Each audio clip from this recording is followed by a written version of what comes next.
Nova York, 1967. A televisão americana era um altar sagrado, vigiado por sumos sacerdotes de terno cinza que atendiam pelo nome de patrocinadores. Eram eles que decidiam o que a América via, ouvia e pensava. Eles controlavam os orçamentos, os roteiros e as almas dos artistas. Nenhuma piada ia ao ar sem a aprovação de uma marca de sabão ou de cigarros. Ninguém ousava morder a mão que assinava os cheques. Ninguém, exceto Dean Martin.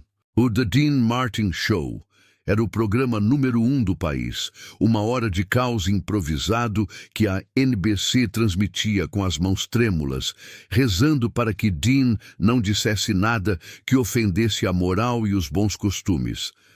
Mas havia um patrocinador específico, um conglomerado gigante de produtos domésticos que decidiu que a festa tinha acabado. Eles odiavam o copo de uísque. Eles odiavam a imagem de bêbado feliz. Eles queriam um Dean Martin limpo, sóbrio, engomado e seguro para as donas de casa conservadoras do meio-oeste. O ultimato chegou numa pasta de couro cara, entregue por um executivo que nunca tinha pisado num palco na vida. Ou o copo some, ou o dinheiro some. O contrato valia milhões. Qualquer outro apresentador teria tremido, pedido desculpas e bebido água mineral pelo resto da temporada. A equipe da NBC entrou em pânico. O produtor implorou para Dean ceder. Mas eles esqueceram que Dean Martin não trabalhava pelo dinheiro. Ele trabalhava para pagar suas contas de golfe e para se divertir. Quando a luz vermelha da câmera acendeu naquela quinta-feira à noite, com o executivo assistindo da cabine de controle com um sorriso presunçoso de vitória, Dean Martin fez algo que faria a Madison Avenue inteira engasgar em seus martinis. Ele não apenas trouxe a garrafa para o palco, ele transformou o ato de abrir aquela garrafa em uma declaração de guerra, rasgando o contrato moral e financeiro ao vivo, com um sorriso no rosto, provando que a liberdade de um homem vale mais do que qualquer cheque corporativo. Para entender a audácia desse gesto, precisamos mergulhar na atmosfera sufocante da TV dos anos 60. Tudo era falso. Os sorrisos eram falsos. As famílias nas sitcoms eram falsas. A felicidade era fabricada para vender produtos.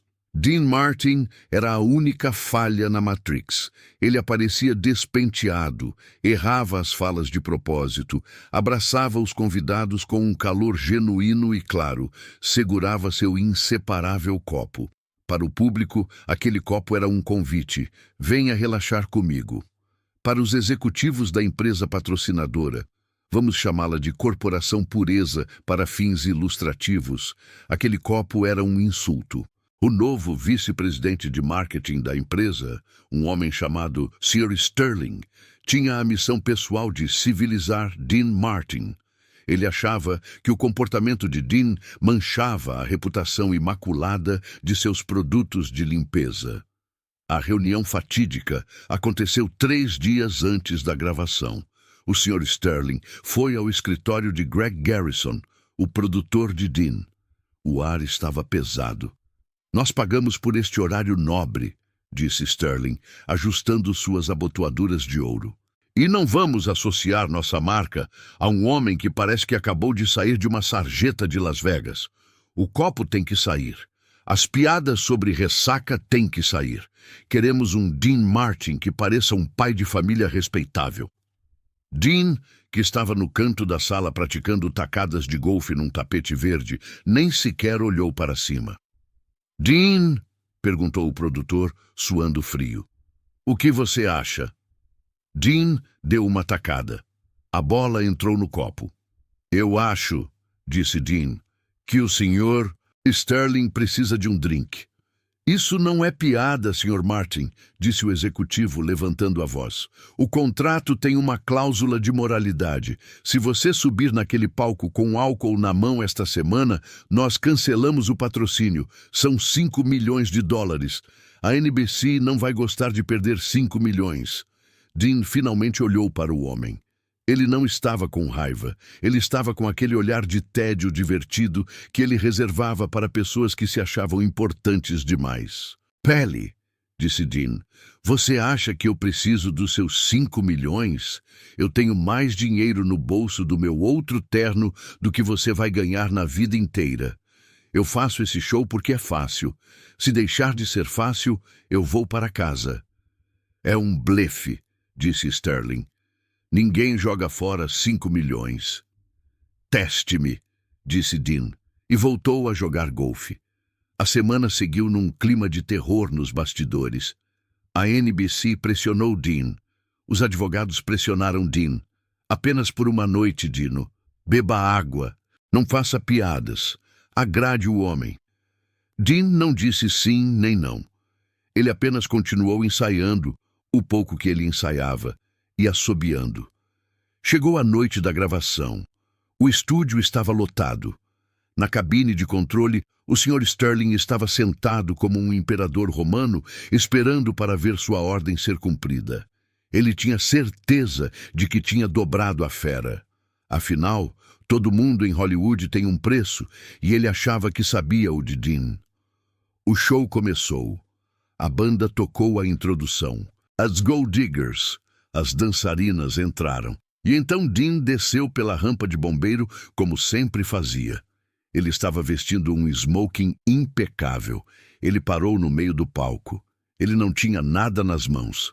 Na cabine, Sterling sorriu. Viram? Eu disse. Ele cedeu. O dinheiro sempre fala mais alto. Dean começou o monólogo. Ele contou algumas piadas leves. O público ria. Parecia um show limpo. O produtor da NBC suspirou aliviado. Dean estava jogando o jogo. Mas então, Dean parou. Ele olhou para a câmera 2. Ele olhou diretamente para a lente, quebrando a quarta parede, conectando-se com os milhões de lares e, especificamente, com o homem na cabine. Sabe, disse Dean com um tom confidencial. Houve muitos rumores esta semana. Algumas pessoas de terno e gravata vieram aqui e me disseram que eu deveria mudar meu estilo. Disseram que eu deveria ser mais saudável. A plateia ficou em silêncio. Isso não estava no teleprompter. Eles me trouxeram um contrato novo, continuou Dean, tirando um papel dobrado do bolso interno do paletó. Um papel cheio de palavras grandes, cláusulas, regras. Disseram que se eu quisesse o dinheiro deles, eu tinha que seguir esse papel. Na cabine, o sorriso de Sterling desapareceu. O que ele está fazendo? Perguntou o executivo. Corte o som! Corte o som!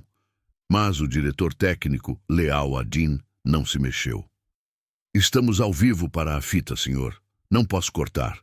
Dean desdobrou o papel. Ele leu, fingindo dificuldade com as palavras. O Sr. Martin deve abster-se de consumir líquidos de cor âmbar. O Sr. Martin deve manter uma postura ereta. Dean riu. Quem escreveu isso nunca foi a uma festa italiana. Dean olhou para o papel com desprezo. Eu pensei muito sobre isso, disse Dean. Eu pensei no dinheiro. É muito dinheiro. Daria para comprar muito queijo e muito macarrão. Ele fez uma pausa dramática. O estúdio estava em suspense absoluto. Dean ia se curvar. Mas então eu pensei, disse Dean, sua voz ficando um pouco mais firme.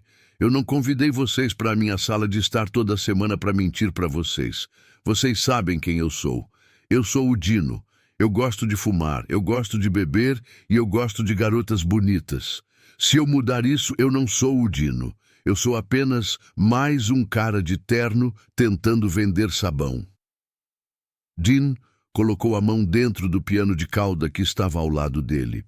De lá, ele puxou não um copo, mas uma garrafa inteira de J&B e um balde de gelo. A plateia explodiu em aplausos e assobios. Foi uma reação visceral. Eles amavam a rebeldia. Dean serviu um copo, com calma, ouvindo o som do líquido batendo no gelo. O som mais proibido daquela noite.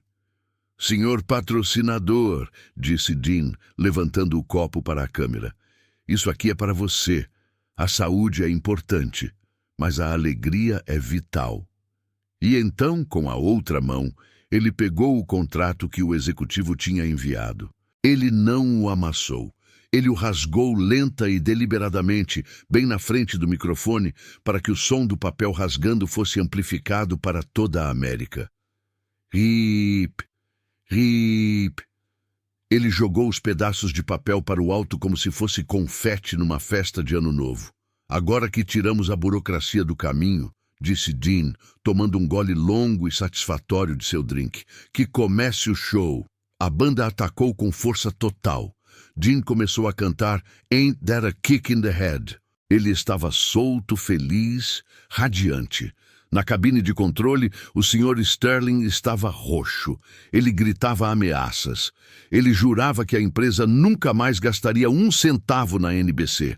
Ele saiu do estúdio batendo o pé, humilhado diante de toda a equipe técnica que continha o riso.